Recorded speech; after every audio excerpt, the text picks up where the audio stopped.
মুসা আলাইহিস সালামের মুখে দাড়ি ছিল, মাথায় টুপি, পাগড়ি, পরনে জুব্বা ছিল। ফেরাউনের মুখে দাড়ি ছিল, মাথায় টুপি ছিল, পাগড়ি ছিল, গায়ে জুব্বা ছিল।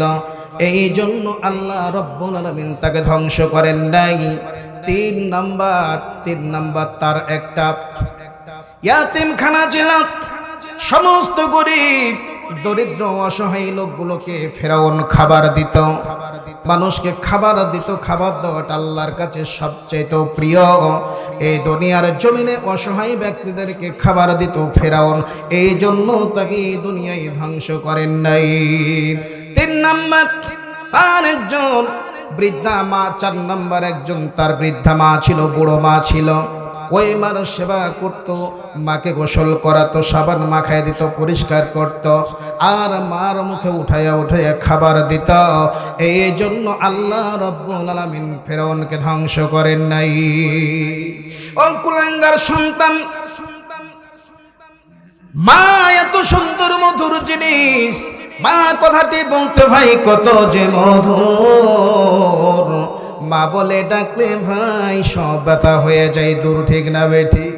বন্ধুরা, আবার মুসা আলাইহিস সালামকে কয়টি কারণে আল্লাহ ধ্বংস করেন নাই? কয়টি কারণ জানা আছে? এত খারাপ লোক ছিল যে লোকটা আনা রব্বুকুমুল আলা বলেছিল, আমি সবার চাইতে বড় আল্লাহ বলে দাবি করেছিল, ঠিক না বেঠি? সেই লোকটাকে চারটি কারণে, চারটি ভালো গুণের কারণে, দুনিয়ায় ভালো গুণের কারণে আল্লাহ ধ্বংস করেন নাই। নাম্বার 1 হলো গভীর রাত্রি, নিশিরাত্রি উঠে চোখের পানি ফেলে দাড়ি মোবারক ভেজে তার চোখের পানিগুলো মাটি স্পর্শ করত। ভালো করে শুনুন, একজন বেঈমান, সবচেয়ে বড় বেঈমান যে লোকটা আল্লাহ বলে দাবি করেছিল, সেই লোকটা গভীর রাত্রে উঠে চোখের পানি ফেলে দাড়ি ভিজে মাটি স্পর্শ করত চোখের পানিগুলো। ওই লোকটা কি বলতো শোনেন? ওই লোকটা বলতো, রব্বুল আলামিন আসলে প্রকৃত আল্লাহ তুমি, প্রকৃত আল্লাহ তুমি। আমি কেন আল্লাহ বলে দাবি করি?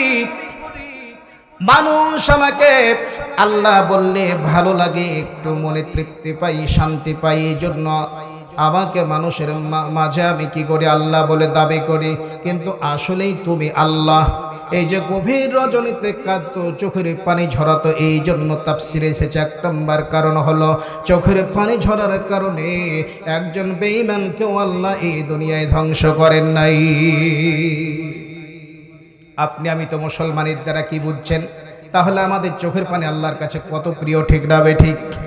বন্ধুরা আমার 2 নাম্বার, মুসা আলাইহিস সালামের মুখে দাড়ি ছিল, মাথায় টুপি, পাগড়ি, পরনে জুব্বা ছিল।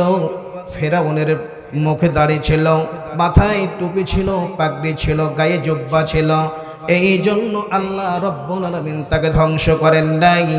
3 নাম্বার তার একটা ইয়াতিমখানা ছিল। সমস্ত গরিব দরিদ্র অসহায় লোকগুলোকে ফেরাউন খাবার দিত, মানুষকে খাবার দিত। খাবার দেওয়াটা আল্লাহর কাছে সবচেয়ে প্রিয়।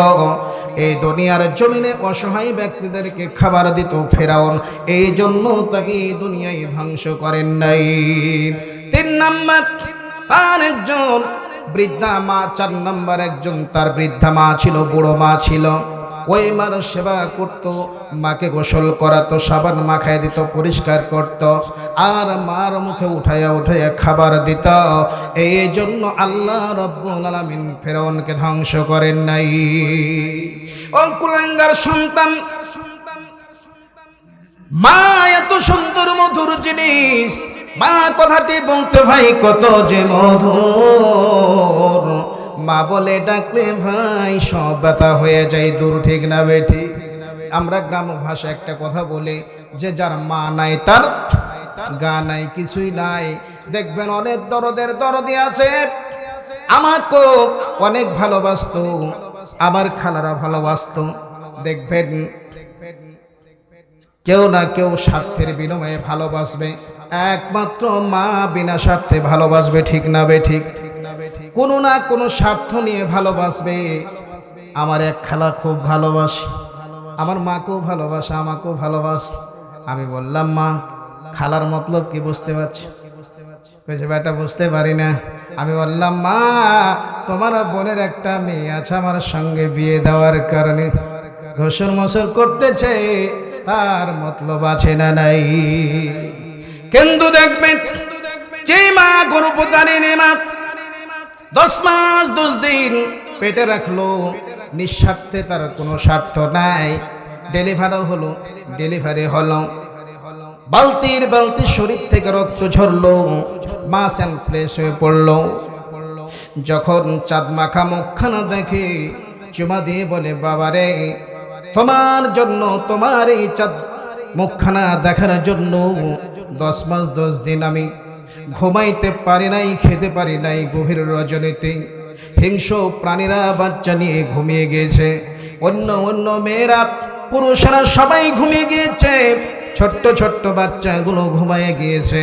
কিন্তু আমি যখন তুমি আমাকে একটা লাথি মেরেছো, পায়ের আঘাত দিয়েছো, হাতের আঘাত দিয়েছো, মাথার আঘাত দিয়েছো, আমার কলেজা পর্যন্ত যেন চিরে খান হয়ে যাচ্ছে। আমি তো ঘুমাইতে পারি নাই, আমি ঘরের এক কোনায় দাঁড়ায়া চোখের পানি ফেলে ফেলে একাই কেঁদেছি।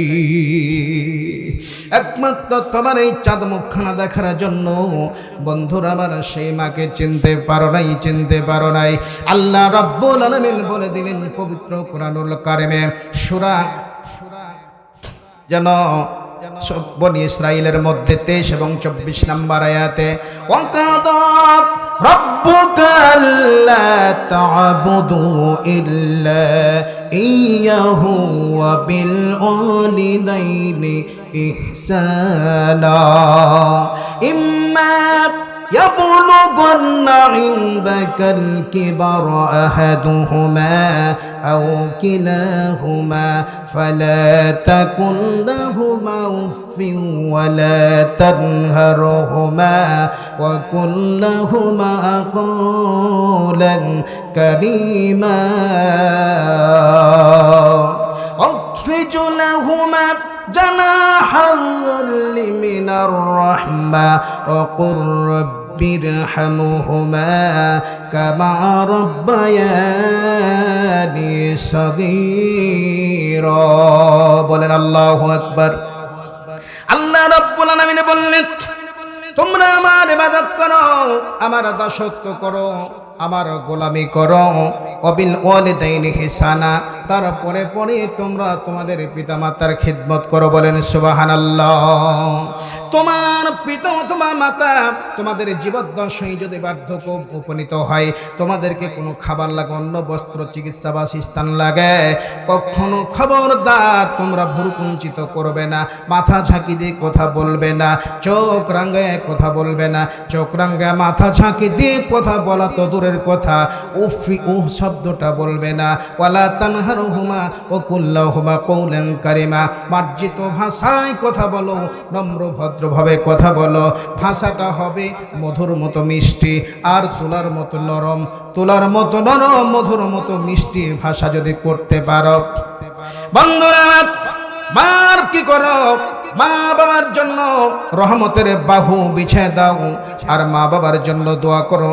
আল্লাহ রাব্বুল আলামিন দোয়াটা শিখিয়ে দিয়েছেন, আমার সঙ্গে পড়ুন, রব্বির হামহুমা কামা রব্বায়ানি সগীরা ও কুর রব্বির হামহুমা কামা রব্বায়ানি সগীরা।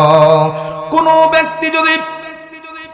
ব্যক্তি যদি কবরের পাশে মা বাবার শিয়ারে দাঁড়িয়ে চোখের পানি ফেলে ফেলে কোনো সন্তান যদি মা বাবার জন্য দোয়া করে, ওই চোখের পানিটা নাকের ডগায় আসার আগ মুহূর্ত আল্লাহ রাব্বুল আলামিন কবুল করে নিয়ে তার মা বাবাকে ক্ষমা করে দেয়। বলেন সুবহানাল্লাহ।